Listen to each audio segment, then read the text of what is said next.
I am Claire Monroe. At 33, I learned my mother could end a marriage with a single, freezing phone call before it even started. It was a Tuesday evening in the kitchen of the apartment I had bought with 7 years of hard work as a structural engineer. I called her to say I was getting married. She asked one question. What does he do? I said the word plumber. The line went dead for 4 seconds, and then she delivered the sentence I will hear for the rest of my life. A plumber, she said. You will disgrace this entire family. Then she hung up. Not a single family member showed up. I fixed my veil, forced a smile, and walked toward the altar facing a completely empty side of the chapel. But 3 days later, my phone showed 97 missed calls, and I knew exactly why. This is where quiet people finally speak up, and where the ones who counted us out learn what they actually lost. If my story makes you sit up a little straighter, drop a comment and subscribe. To be honest, this took me a very long time to tell. It started 4 months before the wedding at my mother's house in Ridgemont, Ohio. It was a pristine split level she decorated like a magazine and maintained like a resume. Every Sunday dinner felt like an audition. My mother, Diane Monroe, sat at the head of the table like she had earned her seat through combat. After my father left her for a wealthy woman, she rebuilt her entire life out of a refusal to be pitied.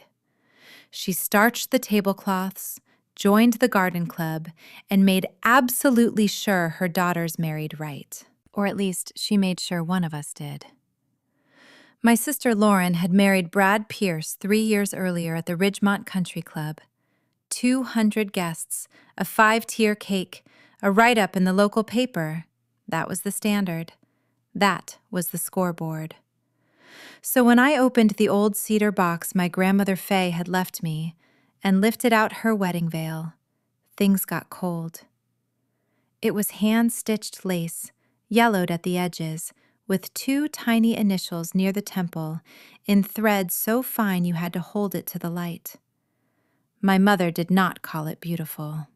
She just asked, "Where is the ceremony? The club books out 18 months."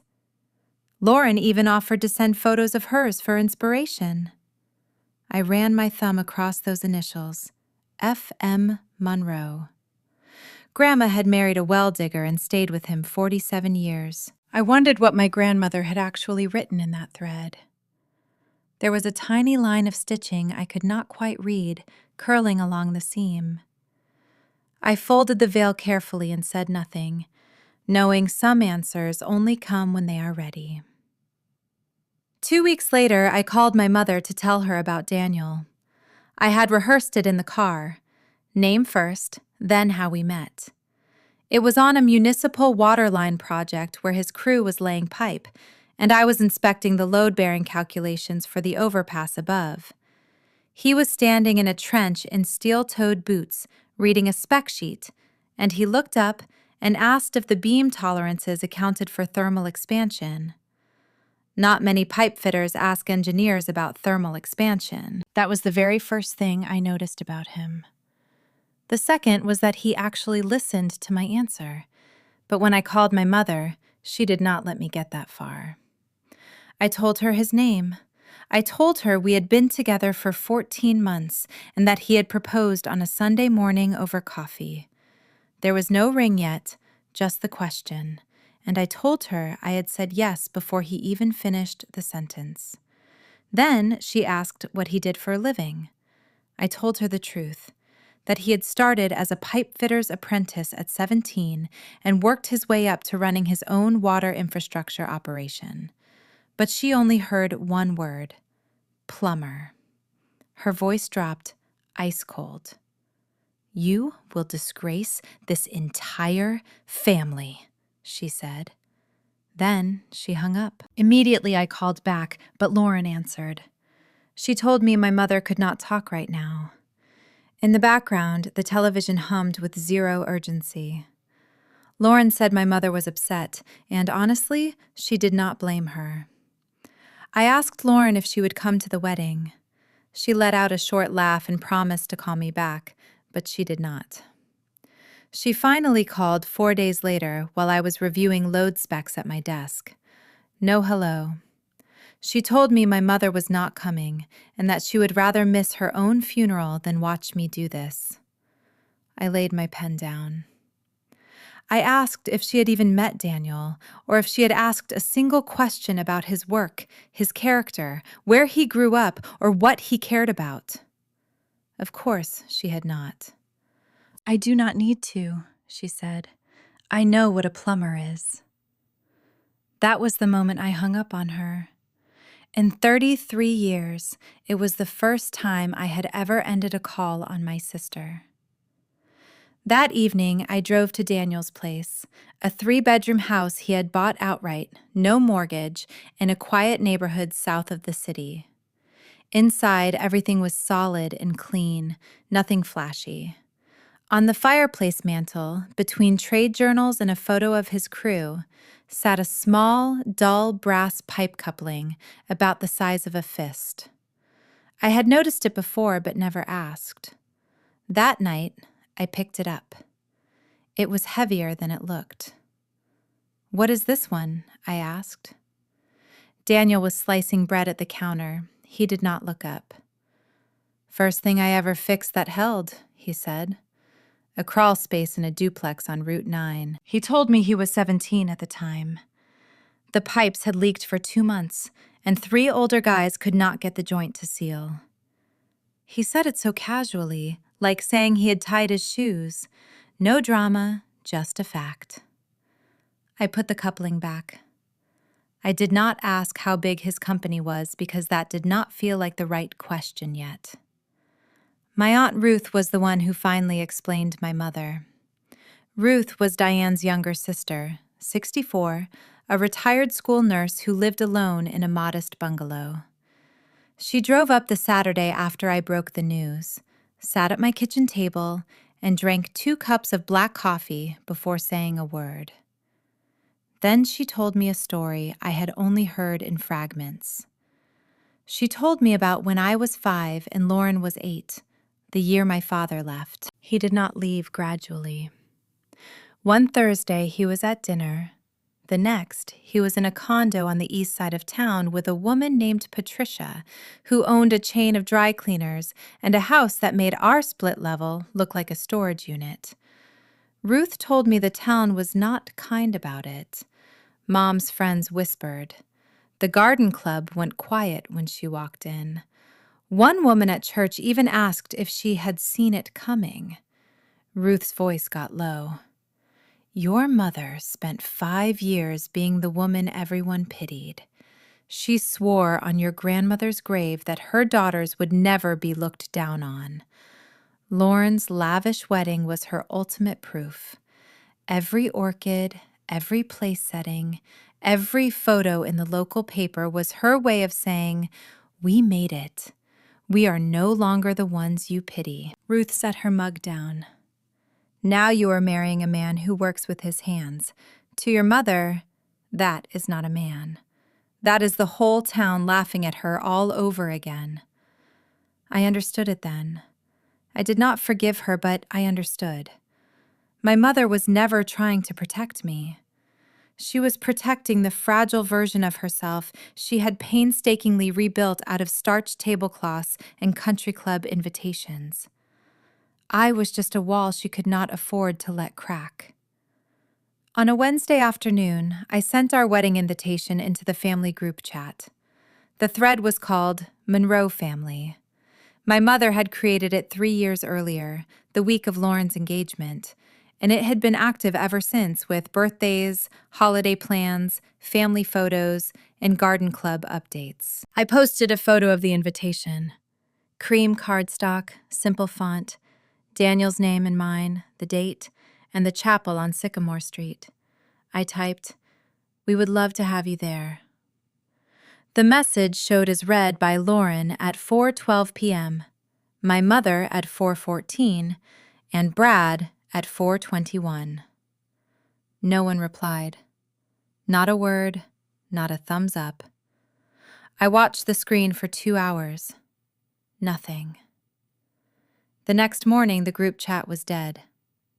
It was bizarre for a thread that usually pinged 6 or 7 times a day with kid photos or dinner plans. It was as if they had stopped talking, or at least stopped talking where I could see it. I told myself I was just being paranoid. I put the phone down and went to work, but that specific, sudden, total silence sat in my chest like a heavy stone I could not cough up. It stayed there for weeks, round and cold. Every single time I picked up my phone and saw that empty thread, I felt that stone shift. At the time, I did not know they had started a completely separate chat without me. I would only find out later, at the worst possible moment, sitting across from my mother with a fork in my hand while my sister's phone glowed on the table. My brother-in-law, Brad Pierce, was the kind of man who introduced himself by his business name. Brad Pierce, Pierce Builders, he would say at barbecues, kids' birthday parties, or even the grocery store. He ran a mid-sized commercial contracting firm that specialized in strip malls and office parks. Brad wore his clean-cut contractor title like a badge of honor, proof he had escaped the trades and stepped into the real game. 2 months before the wedding, Lauren hosted a dinner, making a point to invite me so we could talk like adults, which really just meant Brad talk and me listen. Over the main course, he leaned back, swirling a glass of wine he couldn't afford. "Trades are fine," he said. "Someone has to unclog toilets. But there is a difference between the guys who swing wrenches and the guys who sign checks." He looked at Daniel's empty chair. I had come alone, and he took it as a victory. "I'm just saying, Claire, it's not about money. It's about trajectory." What Brad left out of his little speech was that Pierce Builders had lost 2 major bids that quarter. He didn't mention his overextended credit line or the equipment loan coming due in 60 days. I knew because I worked in construction, and people talk. The man sitting across from me in a pressed shirt, explaining the difference between wrenches and checks, was 3 bad months from needing a bigger operation to throw him a subcontract. He just didn't know whose company that would be. A few weeks later, my mother called. No congratulations, just a request.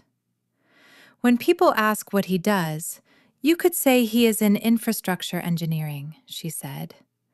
It is not a lie. It is just cleaner. I was sitting in my car at a job site, eating a granola bar, when I told her no. She didn't even pause. "Claire, I am trying to help you," she insisted. "You don't know what people say. At the salon, at book club, Diane's younger daughter is marrying a plumber. Do you know what that does to me?" I told her I did. I said it did the same thing to her as when my father left. It made her feel exposed, and not in the way she wanted. The silence on the line was cold enough to freeze a river. "I will not have this family disgrace us twice," she snapped. There it was again, disgrace. She wanted me to sand the truth down to fit her display case, using a fake title just so her voice wouldn't tighten at book club. I told her flat out that I wouldn't lie about the man I was marrying. She accused me of being selfish, but I told her I would rather be selfish than ashamed of a man who had never done a single thing to deserve shame. She hung up on me. The phone call had lasted exactly 4 minutes. When I walked back onto the job site, one of the guys asked if I was doing okay. I lied and said yes. I wasn't sure if that was true, but I knew I was closer to okay than I would be if I had given in to my mother. That spring, Lauren posted photos of her family vacation in Hilton Head. Faded beachfront rentals and matching outfits for the kids, with captions about being blessed. It felt like watching a car commercial for something way too expensive. Working in the same industry as Brad made it easy for me to see the cracks behind those picture-perfect family photos. One subcontractor told me Pierce Builders was starting to slow walk their invoices, and another mentioned Brad had bid aggressively on a local county library renovation, but lost it to a firm half his size. At Lauren's Easter brunch, which I had to attend alone because Daniel wasn't invited, Brad cornered me near the kitchen island. "Big things are coming," he bragged, clinking the ice in his glass. He claimed he had his eye on a state contract for a water treatment facility expansion. He said it with the loud, desperate confidence of a man hoping noise would hide his empty bank account. I just nodded. I didn't mention that water treatment expansions were the exact projects Daniel's company had been executing for 15 years.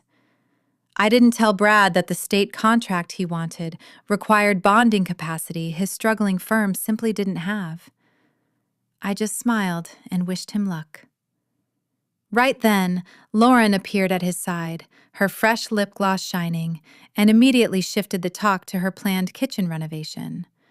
She babbled about Italian tile and custom cabinets, throwing out a price tag that made my teeth hurt. On the drive home, I remembered watching her credit card get declined at lunch a month ago. Now, on a quiet Sunday evening, Daniel and I sat on the back porch with 2 cold beers, listening to the peepers. Daniel grew up in Kinsman, a tiny town where the local gas station doubled as the post office. His father drove a delivery truck. His mother worked in a school cafeteria, and there was absolutely no safety net or college fund waiting for him. When he was 17, he answered a newspaper ad for a pipe fitter's apprentice.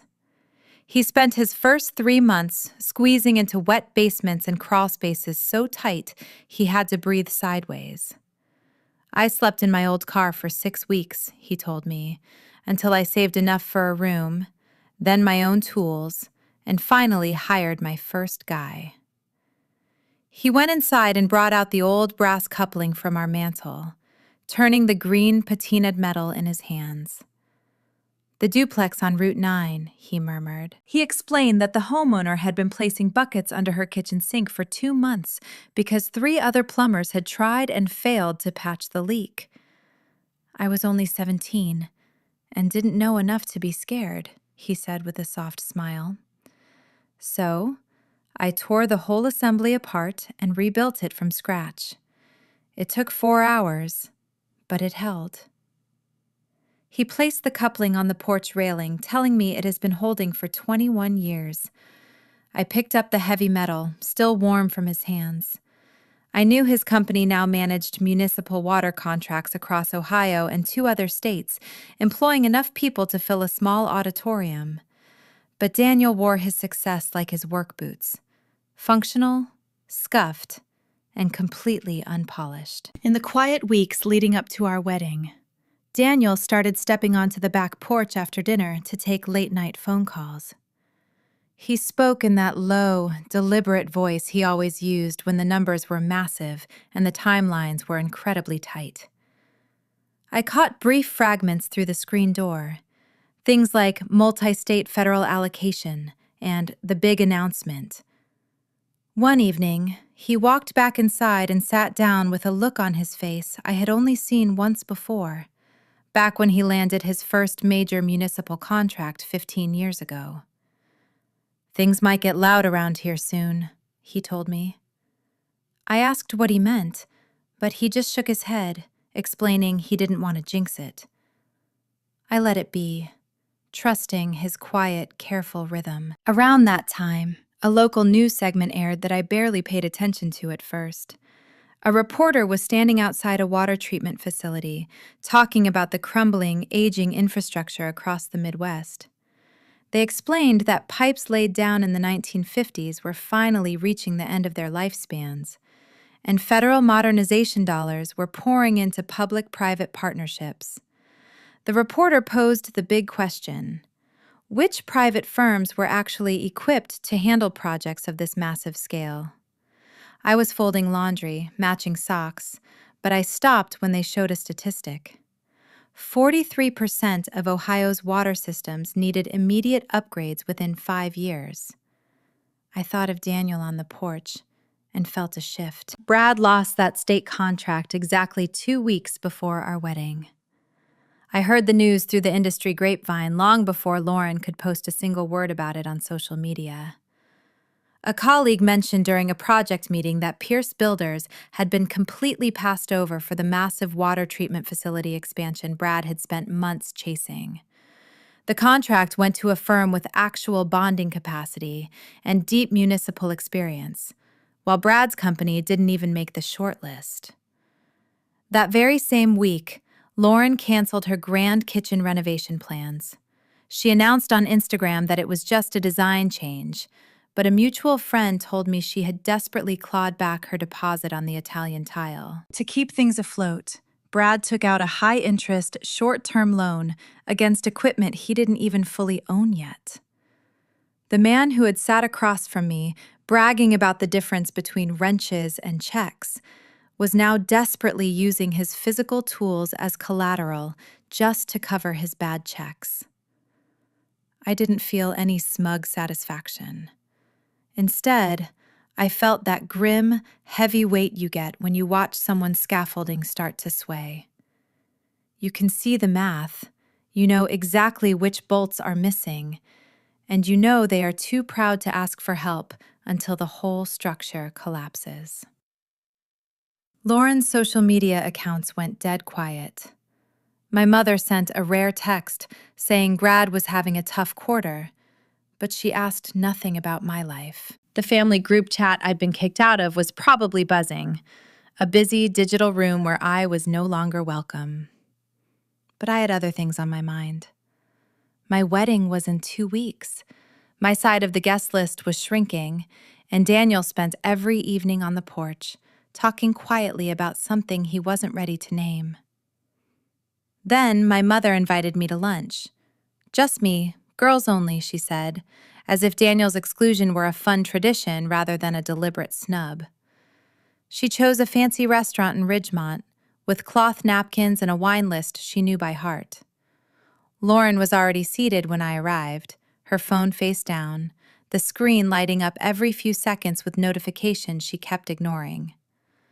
My mother ordered for the table without asking. She ordered salads and sparkling water, setting a tone that made it clear we were going to be civilized about this.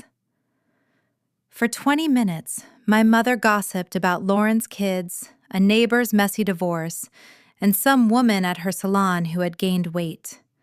She didn't mention Daniel once. She didn't ask about my wedding or even my work.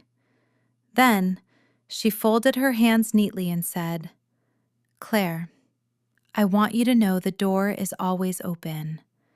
When you're ready to come to your senses, we'll be here." I asked her what that even meant. She just tilted her head and said, "You know what it means." Lauren stared at her plate as her phone buzzed again, lighting up the screen. Glancing at it from an angle, I saw a notification from a group chat. The name of the chat ended with a red heart. The phone was barely 4 inches from my hand when Lauren excused herself to go to the restroom. She left it right there, the screen still glowing. I should have looked away, but instead, I looked down. What I saw in those next 8 seconds changed every future conversation with my family. I held completely still, waiting. The chat was called Monroe Family, just like the one I was in, but this was a secret version. It included my mother, Lauren, and Brad, but I was excluded. The preview showed the last few messages stacked up, and before the screen finally dimmed, I read enough to feel the floor shift beneath my feet. Lauren had texted, "She is actually going through with it," laughing out loud. To which my mother replied, "A plumber in front of people." My mother's text continued, saying she couldn't even bring herself to mention it at book club. Brad had replied, "Give it 18 months. I will take that bet." Lauren shot back, "Under. Way under." The final message from my mother read, We don't even know what he really does. She is throwing away everything I built for this family over a man with a wrench. I set my water glass down carefully. I didn't touch the phone or take a screenshot. I didn't need to. Every word was already burned into my mind, sharp and permanent. Those sentences became part of my skeleton the second I saw them. 18 months. A bet. A man with a wrench. I waited for the pain to hit, and it did. But it was colder than the white-hot anger I'd felt when my mother hung up on me. It was a cold, clear feeling, like studying a blueprint and finally spotting the structural failure. Right there, an obvious load-bearing defect that no amount of patching could fix. Lauren came back from the restroom, picked up her phone, and asked what she'd missed. My mother laughed. I slowly cut my salad into tiny pieces, finished the meal, and smiled at all the right moments. I drove home in complete silence, not even turning on the radio. That evening, I told Daniel.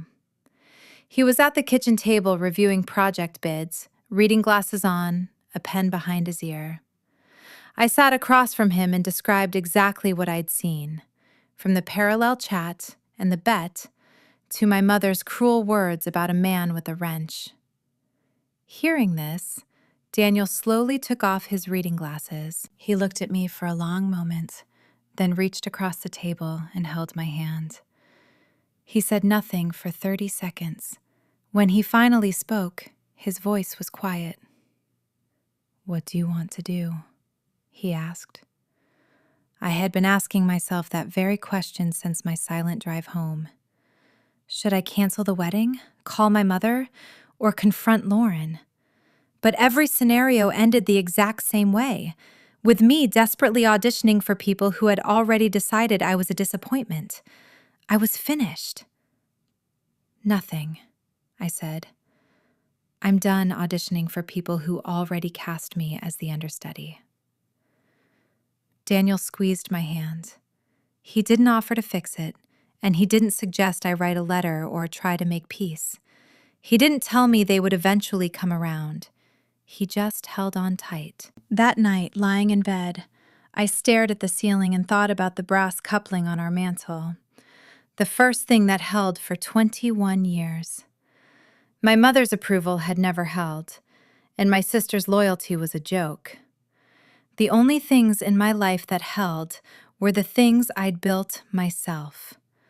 My career, my apartment, my judgment of the man sleeping next to me, and that brass pipe fitting from a duplex crawl space on Route 9 that a 17-year-old kid refused to give up on.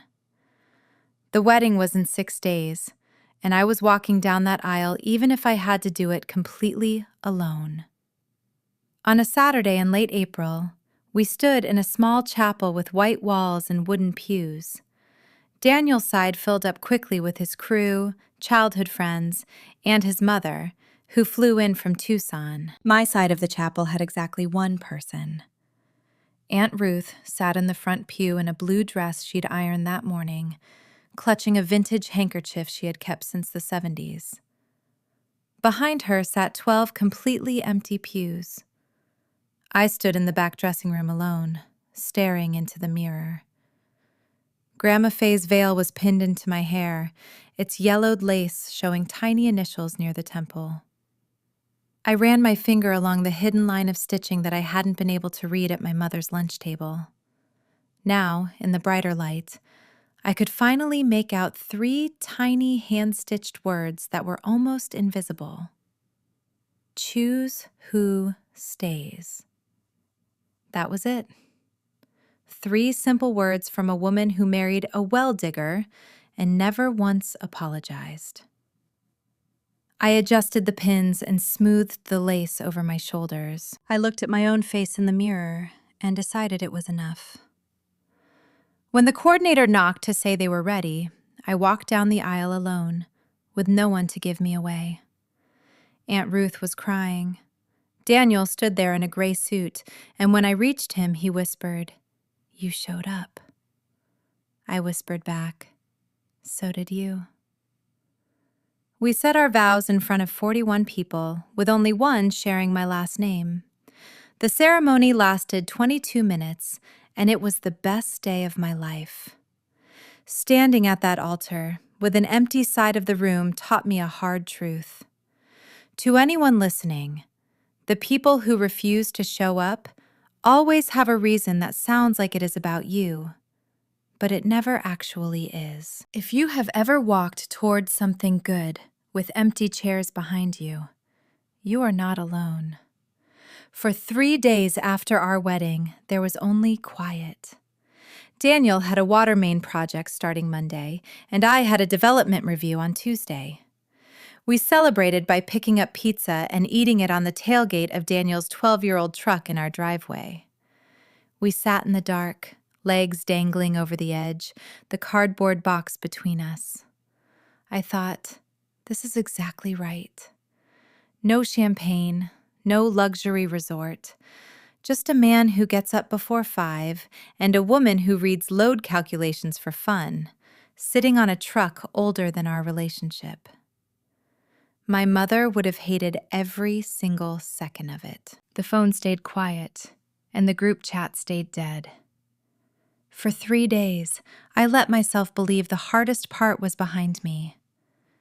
It happened on a Tuesday, 3 days after our wedding.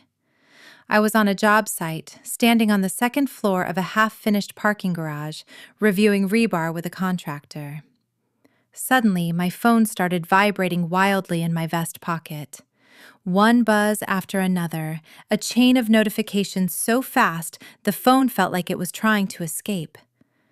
I pulled it out to find a text from a college friend asking, "Is this your Daniel?" Another from a coworker said, "Turn on channel 4. My project manager texted, "Claire, congratulations, call me." There were also 3 missed calls from completely unknown numbers. I excused myself from the contractor and walked to the edge of the concrete structure, where the wind was sharp and the construction noise was low. I opened the news app on my phone. The headline loaded, then the photo, and my morning collapsed into a single held breath. I knew Daniel's company was successful, with contracts in 4 states and over 1,000 employees. But what I was reading now wasn't about the local utility contractor I thought I knew. It was something else entirely, a scope I hadn't seen coming. The man I'd married, the man whose simple life I thought I had measured, had just been named the lead partner on a project that puts a person on the front page and keeps them there. Meanwhile, my phone just kept on buzzing. My knuckles were white as I gripped the cold metal railing of the job site, my other hand trembling slightly as I held my phone, staring at the glowing screen. I read the article once, then immediately read it again. Not because the words were hard to understand, but because I needed to make sure I was comprehending the sheer scale of what my husband, Daniel, had been quietly building during those late-night porch calls. This wasn't a dream. It was just a regular Tuesday, but his face was suddenly on every single news channel. The Department of Infrastructure had just announced a massive public-private partnership for water system modernization across 4 states: Ohio, Indiana, Michigan, and Kentucky. And the lead partner, chosen after an 18-month evaluation, was Holt Civil and Water, his company. The article went on to describe it as the single largest municipal water contract awarded to a private firm in an entire decade. We were talking about replacing aging pipes across 47 different communities.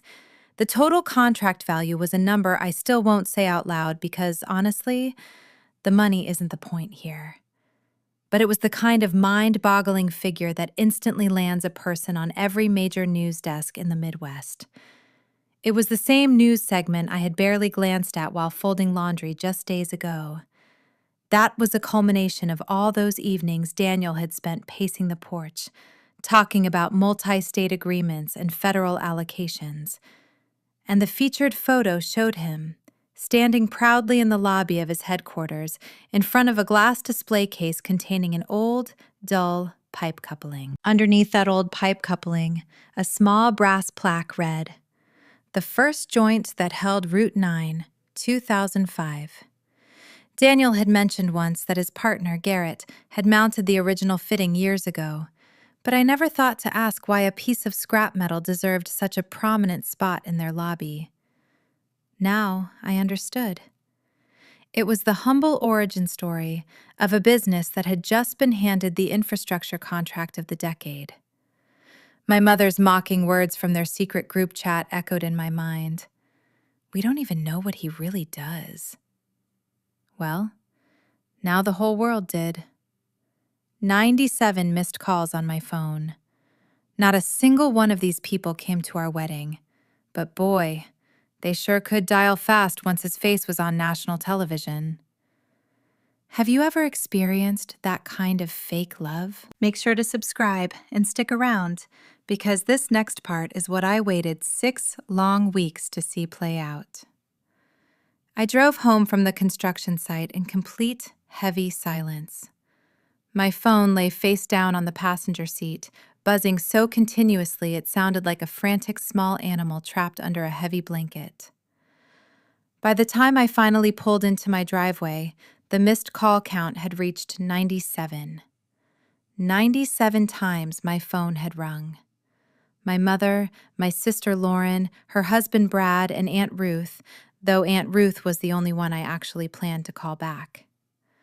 There were even 2 calls from my mother's garden club associates, and one from Brad's brother, whom I had met exactly once at a holiday party years ago.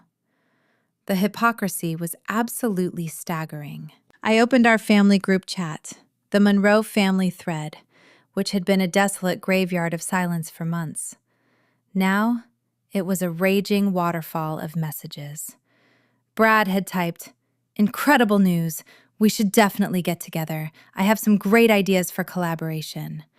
Then my mother chimed in again, pleading, "Call your mother, please." I scrolled through 17 urgent messages, all sent within 90 seconds of each other.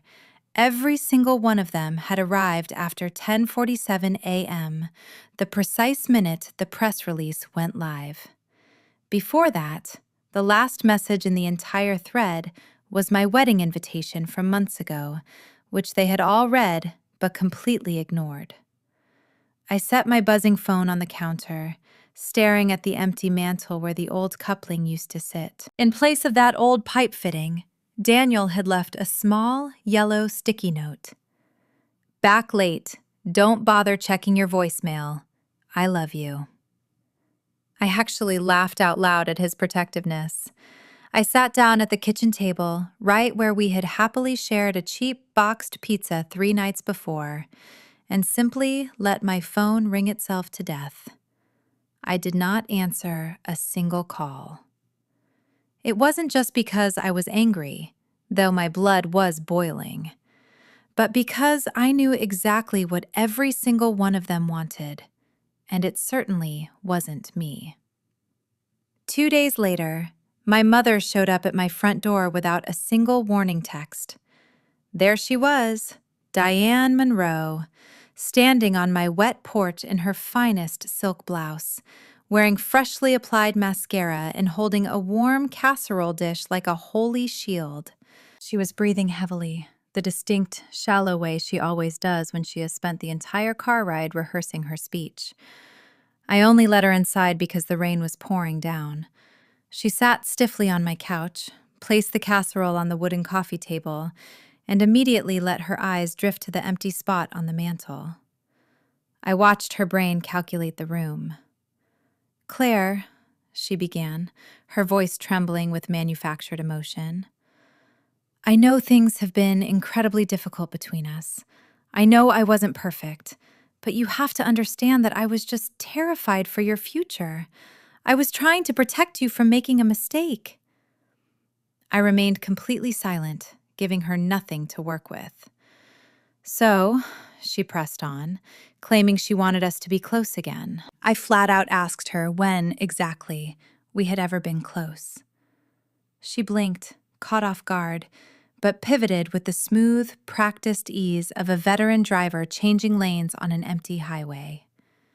She explained that Brad's construction firm was going through a rough patch, and suggested that since Daniel was now in such an incredibly powerful position, they should collaborate. "Brad has 20 years of experience," she pleaded. "It would be wonderful for the whole family." And there it was, the truth laid bare on my coffee table.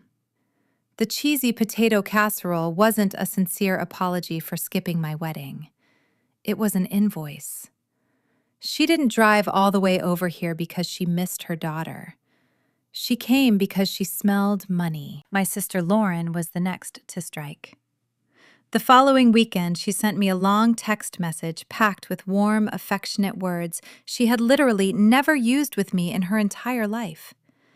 She claimed she was thinking of me, that she was so happy for my success, and suggested we grab coffee, just the two of us.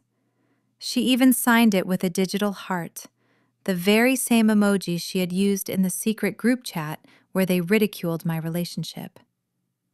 Sitting across from her at the cafe, her warmth felt like trying to wear a heavy winter coat that was 3 sizes too small.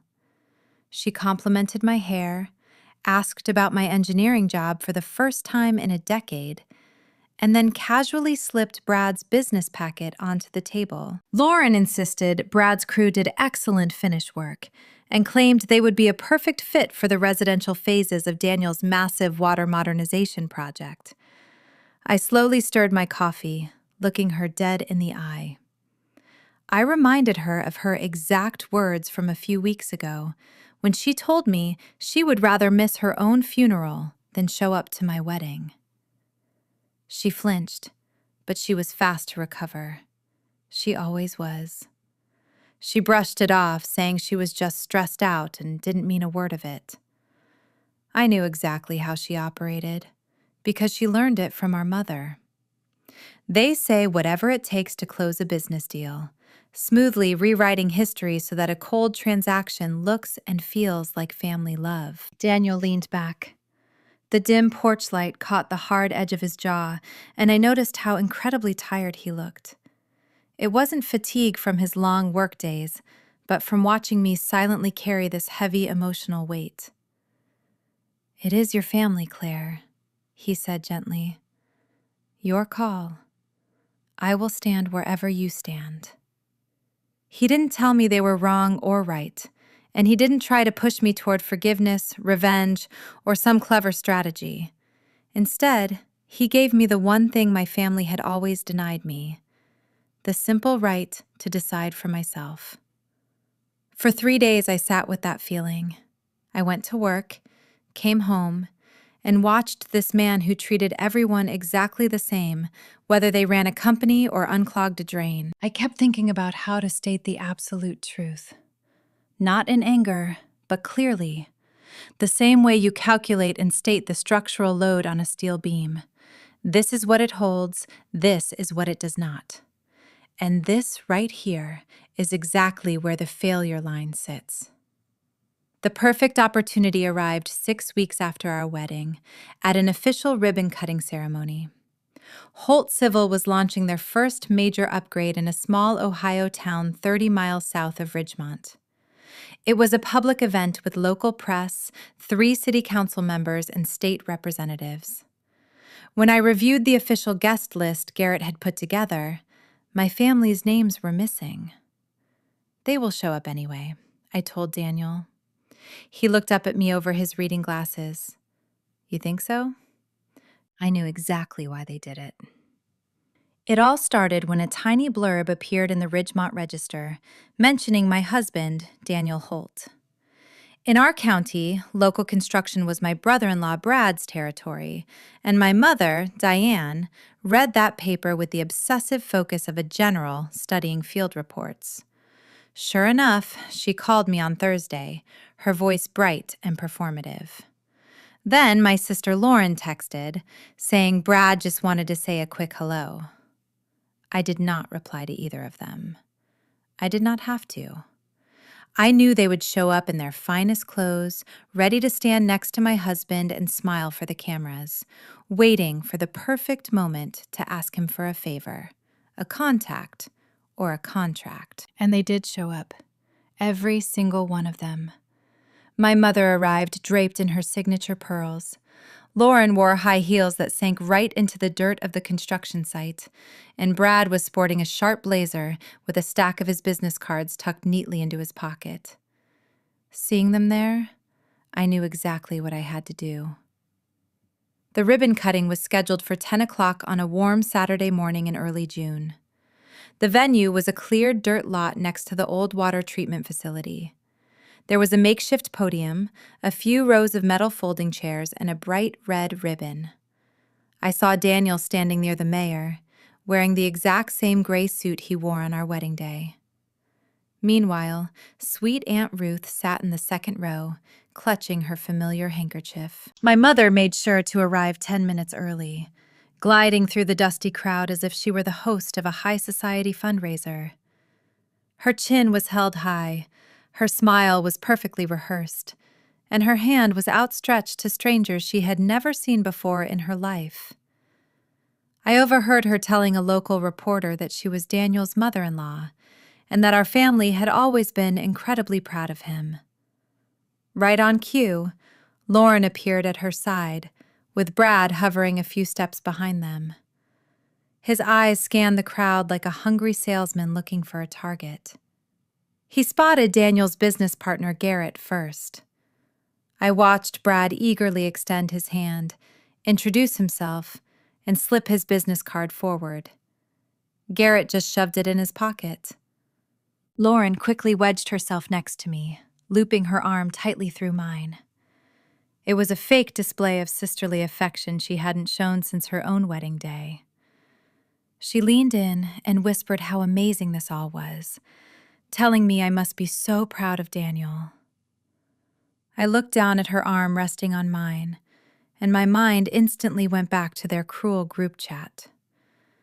I thought about the petty bet they made, the measly 18 months she gave my marriage, and how she said she would rather attend her own funeral than our wedding.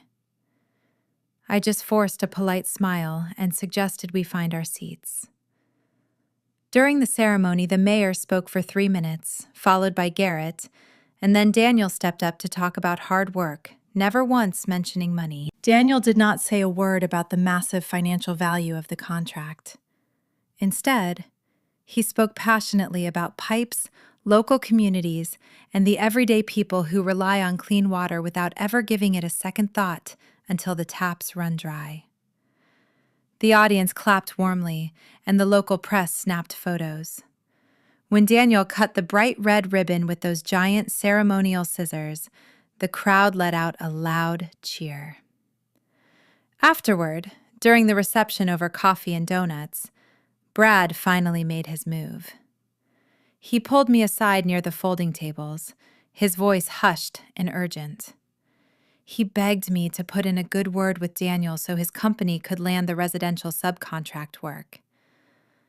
I looked him dead in the eye and reminded him that he once called my husband a toilet unclogger. Behind where we stood, my mother had already managed to position herself right next to Daniel for a press photo. She was clutching his arm, flashing her signature garden club smile, perfectly polished, heavily practiced, and entirely hollow. That was when a local reporter turned to me with a notepad and a digital recorder. She asked if she could get a few comments from me, and I agreed. She asked how it felt to watch my husband's business receive such massive local recognition. And then, she asked the exact question that opened the door I had been waiting to step through. She asked if my family had always been aware of the scale of Daniel's operation. I looked at her, then at my mother clinging to his arm, and then at Lauren, who was recording it all for social media. I glanced over at sweet Aunt Ruth, sitting quietly in the second row. She was the only one who had attended both our wedding and this ribbon cutting, showing up for us unconditionally. I turned back to the reporter and answered her question in a calm, conversational tone. My voice was completely steady, as factual and precise as a routine blueprint. I explained that my entire family had been invited to our wedding, but only one single person actually showed up. The reporter's pen froze instantly. I watched my mother's tight grip on Daniel's arm begin to slip. I kept going, stating that my mother warned me Daniel would disgrace us. My sister said she would rather attend her own funeral, and Brad sneered at men who swing wrenches. A heavy, suffocating silence fell over the crowd. Not a single one of them had ever bothered to ask Daniel what he actually did for a living. Not once.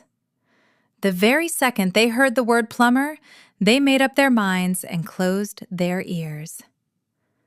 I turned my gaze directly to my mother. She was staring back at me with a completely blank, stunned expression. Not quite angry yet, and not yet crying, but looking like someone who suddenly realized the floor beneath her feet was crumbling away. I looked her in the eyes and asked her directly who had actually disgraced the family. The words spilled from my mouth with the natural weight of a heavy structural beam dropping into place. My mother slowly let go of my husband's arm. The photographer lowered his camera, and Lauren finally put her phone down. Then, my mother did exactly what she always does whenever her perfect, polished image begins to shatter. She tried to glue the pieces back together right then and there. She called out my name, her voice cracking with that familiar, theatrical sorrow she had perfected over the years. She claimed I did not understand her struggles, insisting that everything she did was only meant to protect me and our family. A few tears pooled in her eyes as she dramatically pressed her hand against her chest. It was a flawless performance that would have easily swayed her friends at her book club or her salon. But here, in front of a real reporter and a crowd that saw her arrive just 20 minutes ago boasting about being a proud mother-in-law, her act completely failed. She repeated that she was only trying to protect me, raising her voice and scanning the surrounding crowd for any sign of support. Nobody stepped forward to help her. In an instant, her polite mask completely shattered. Her jaw tightened and her eyes turned ice cold. She snapped at me about all the sacrifices she had made, her voice no longer trembling theatrically, but sharp and genuinely bitter. She demanded to know how I could treat her this way in front of cameras and total strangers. I did not raise my voice at all. I calmly told her that Daniel chooses his own business partners, and I refused to use his hard-earned name to please a family that could not bother to show up for us. Lauren and Brad shrank back, while Aunt Ruth gave me a gentle nod. I looked Lauren dead in the eye and reminded her that she said she would rather miss her own funeral. I told her she missed my wedding day instead, and that I had finally made peace with both of those facts. Hearing this, my mother turned on her heel and began pushing her way out of the crowd. The onlookers, who used to feel sorry for her, quietly stepped aside to let her pass. A few minutes later, I found her standing outside past the reception tent, huddled near a chain-link fence. Her hands were shaking violently. The cameras were gone, and the show was officially over. Out there in the gravel parking lot, smelling the damp earth and dry concrete, she suddenly looked every bit of her 61 years. She heard me coming, but kept her back turned. When she finally spoke, her voice was incredibly small, stripped of all her usual theatrical flair. She whispered that she only wanted to protect me from the judgmental looks she endured after my father abandoned us. She stammered that she could not bear to watch everyone look down on me, too. Hearing her say that, the truth finally clicked. Beneath all the pearls and fake social updates, it was not malice driving her. It was pure, unadulterated fear. She had been so deeply humiliated in her past that she dedicated her life to control, unable to see how she was hurting us. I stood my ground, refusing to step closer, but I calmly told her that she had become the very people she feared. She did not reply, only pressing her lips tight to hold back her tears. I watched her under the parking lot lights. For a second, she was just a woman standing alone, having lost something she could not even name. I stood there, frozen, for 10 seconds before walking back inside. Daniel was by the podium, discussing the Phase 2 timeline with the mayor. The moment he saw me, he excused himself. He did not rush, he was just done, and walked straight over. He did not ask how it went. He read my face like a technical spec sheet, completely, without needing a summary. "Ready?" he asked, holding out his hand. I took it. His hand was warm, rough, and steady. This was a man who spent 20 years turning pipes and contract proposals into something that held. The same hand that held mine across our kitchen table when I told him about the group chat. This was the hand that passed me pizza on a truck tailgate the night we married. "Ready," I said. We walked out together, past the metal folding chairs, ribbon scraps, and the coffee table, right into the June sunlight. Behind us, Aunt Ruth clutched her handkerchief and followed. Ahead of us, the new water line stretched underground toward 47 communities that would finally have clean water because a 17-year-old kid once refused to leave a crawl space until the pipe joint held.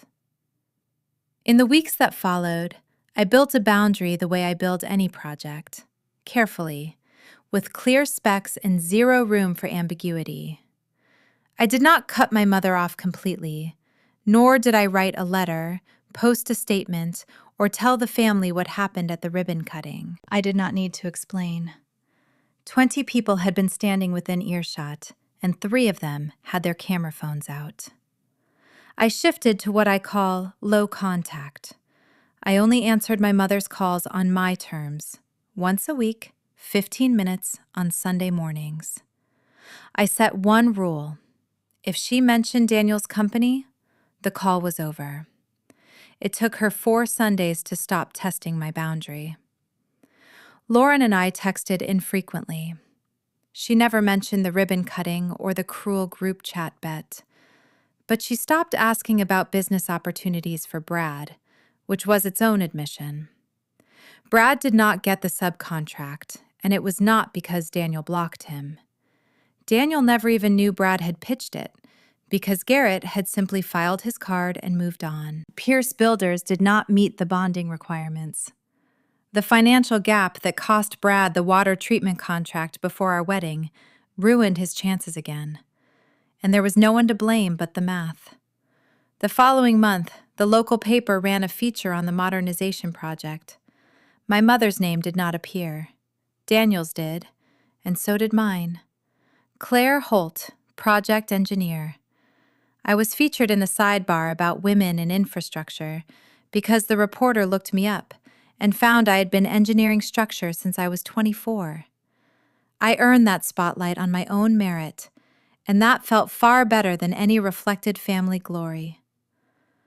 On a quiet July evening, I sat on the porch with Daniel and the cedar box that held Grandma Faye's wedding veil. I unfolded the lace and traced the tiny, detailed stitching near the temple one more time. Choose who stays. Faye Monroe had married a well digger. She knew exactly what she was doing when she stitched those words into a wedding veil, leaving them for whichever granddaughter was brave enough to need them. On the mantel, where the old brass coupling once sat, Daniel had placed a framed wedding photo. Aunt Ruth in the front pew crying, me at the altar, veil pinned, smiling. Daniel in his gray suit whispering.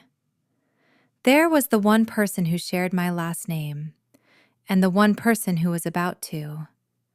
That was my family now.